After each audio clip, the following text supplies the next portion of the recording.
Yeah, appreciate y'all being here. Exciting week one. Came away with the win right there. Film, got to watch that, and showed a lot of great things to build on for the rest of the year. Was able to show us a few things that we need to get better at. But great learns all around. Really proud of the kids, how they competed, how they worked every day last week in practice, and excited to build on it for this week. So with that, I got questions from anybody?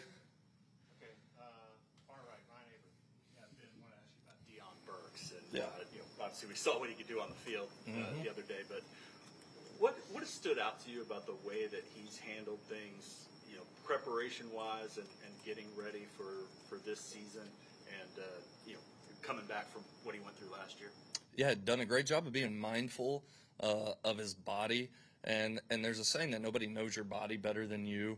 And so he's done a great job of just being mindful of his body and knowing, knowing what he can do on certain days, especially whenever we were trying to get him back to 100%, way back when. But done a great job with the training staff and the sports science staff from that regard to find a way to be consistently ready every single day for the moments in practice that we need him.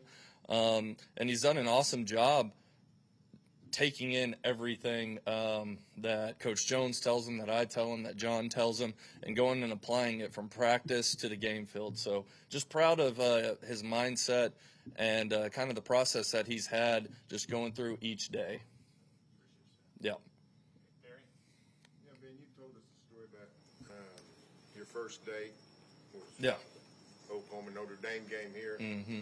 So your second game, all of a sudden, is Oklahoma-Michigan, historic game, first time. Yeah. How much are you looking forward to this, just the pageantry and the history and all that stuff of this game? Yeah, I mean, I think it's really exciting. Both programs just rich in tradition. For the outside fan and the outside viewer, like, this is what college football is all about. But kind of like I said the other day after the game, with John and his process, I'm not going to change my process at all. I'm not going to change how I prepare for this game. I'm going to be true to myself, true to what I believe, and go out there and put our best foot forward against an awesome opponent who, on film, they're physical and they play hard and they're well coached. But just put our best foot forward in that regard and stick true to our process and have the boys ready to go on Saturday. Jake Michael, just what have you learned about him since he got here in the summer, and how do you feel like he's fit into that O-line group? Jake's a quick learner, and he's easy to get along with, which I've found in my life most offensive linemen are. They're usually pretty easygoing and able to mesh well with anybody. But Jake's a quick learner. He's a hard worker. Until you really get to know him, he doesn't say a lot. He sits back and he processes things really well, reads the room. And just always kind of analyzing things, which, makes sense. He plays center too. So, I mean, that all makes sense. But great kid who really talented football player. And, he hadn't been here that long. So just whenever I say quick learner, the stuff that he's been able to learn in such a short period of time, hats off to him. Talking to some offensive linemen last night specifically about how you guys can improve in the run blocking game. Just what did you see from that after reviewing the tape? After reviewing the tape on the run blocking, again, it's I don't think it's all just offensive line. It's not all tight ends. It's not all running backs.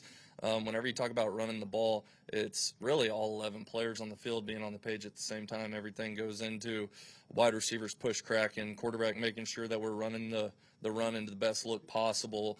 Running backs hitting the hole whenever it's there, hitting the crease when it's there. So, it's not just one specific position group in the run game. And because there's a lot of things that they did do well, the offensive line on Saturday. But, again, it's just constantly meshing everyone together in that regard. So, but definitely just, have a great mindset towards it this week whenever we get put in those situations, just a mindset of coming off the ball, getting our double teams together, getting off to the second level, running backs pressing their landmarks, sticking it, knifing, getting vertical downfield, wide receivers being great in their perimeter blocking rules in the runs. And, that's how we're going to do it. Yeah, Ben, I noticed on Saturday Kevin Wilson was kind of attached to the hip. Mm-hmm. What's his role on game day, and what's that communication like, learning from somebody like Kevin Wilson who's been doing this for a long time? Yeah, Kevin's a great guy. Kevin's a great guy that I love having in the building, and he's been a ball coach for a long time, and he's been a really good ball coach for a long time, and has such a great personality about him, and has such a great way of just throwing a nugget of advice here and there. And a lot of times on the sideline the other day, it would just be we're standing there and give me like a fist bump, be like, that's a good call. Like, hey, appreciate it, man. But any time, the thing about Coach Wilson, any time that I have, been like, hey, I need some veteran ball coach advice from you on something, he's always been there to lend it. And it's no different on game day. Sometimes I just walk by and be like, you got anything? And sometimes he says no. Sometimes he cracks a joke. Sometimes he asks something. So, I don't know. He's a great guy. He's fun to be around, and I don't know. He's cool. Did you know him at all before, or have any previous? Never met him a day in my life until he showed up in Norman. So, Thanks, man. yeah. Left side, Jesse. And we asked you after the game about Jaren quite a bit, but we also saw Will Carson in the tight end room. Just what stood out about that group, that tight end group as a whole, and maybe what did you like about the way they complement each other? They're different skill sets in that room. Definitely have different skill sets. One thing that I was really excited with them is how they showed up in the pass game. I thought they did some really good things just out in space and making the play whenever it came their way. Still with all of them would like a little bit cleaner in the core whenever you talk about run blocking, but they were great in their pass protection assignments and everything. Again, like I've said, that's a great group of kids, and they don't rarely make the same mistake twice. They're pretty in tune to their coaching and what they need to do on given plays. But that whole room, I think they're just going to continue to get better, and that's the exciting thing. So, fired up about them. Yeah, Ben, we saw Elijah Thomas on special teams, but didn't see him at receiver. Was the plan just get Dion, Isaiah, Keontae as much reps as possible, or is that just kind of the way that it happened Saturday? I think kind of just the way that it happened the other day. I think we put out I could be wrong, I think we put out a two deep, and at the time I think we had Elijah at the 3, and so and that 3 spot right there. So making sure that the guys that we had in the 2 deep who had really earned it and stepped into those roles and built in great trust and everything, we're getting the reps that they need for a long season, because again, a lot of them are still really new, so they need to play a lot of football too. But it wasn't anything that Elijah did or didn't do. He got his special team reps in, and he's always at the go and ready for whenever we can get him out there on the field. So, yeah. I know Braden said last night that J&I was going to play a lot more in the future, but how much do you think he'll play against Michigan? Jay Knott's in a great headspace. I actually got to meet with him this morning too, and Jay Knott's in a great headspace. And I'm excited for this week and watching him get to go, watching him practice, and get him out there against Michigan. Go back to the right side and the far right, second row, Ryan Chapman. As you started to look toward Michigan, let's say it's about that front 7 and the challenges that they're going to pose for you guys. Yeah, they're physical, they're stout, they're well coached, they understand their gap integrity, and they do a really good job at the point of attack, whether it's in shedding run blocks or rushing the passer. They do a really good job, so they're sound. So we have to bring our best. They're really good players, so we have to bring our best in those moments, in those situations too. You look at it, I think their linebacker position group, I think, is really good. I think they're really veteran players out there. They show up on film, they strike you, they're able to cover in space. So they've been really impressive, and they were really impressive whenever you watched them from last year's tape too. On the inside, they have the ability to throw a whole bunch of different guys out there. Last year it was mainly those 2 defensive tackles who ended up getting drafted. Were in there, 500 snaps last year, where this year they're able to cycle in more guys, keep their guys fresh. So I think that's a really good thing for them. But they're stout, and they're well coached, and they're going to bring their best. So we got to bring ours.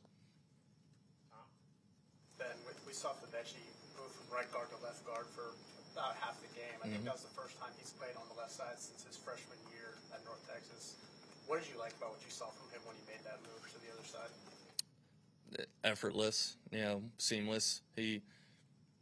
Fabechi had a great game the other day. He does everything right, and it wasn't the first time that we'd seen him on the left side. We didn't just randomly do that in game. We were able to see it, quite a bit in practice too, just working with different models of the offensive line, and so it was no surprise that he went out there and switched from right to left and did a really good job.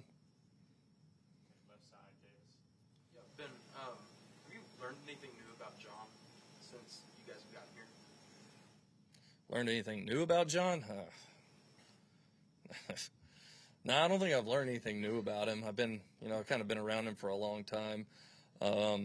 Again, I've just been impressed from, someone who is around him every day and then has seen his journey go from point A to really point B. Just the confidence that he has in himself, but it's not arrogance, and the leadership that he shows in the building. Those are some of the things that have just really impressed me as someone who's around him every day. But I don't think I've just learned a whole lot new about Johnny Boy in the last 8 or 9 months. All right. Thank you, Coach. Appreciate it. Yeah, appreciate y'all.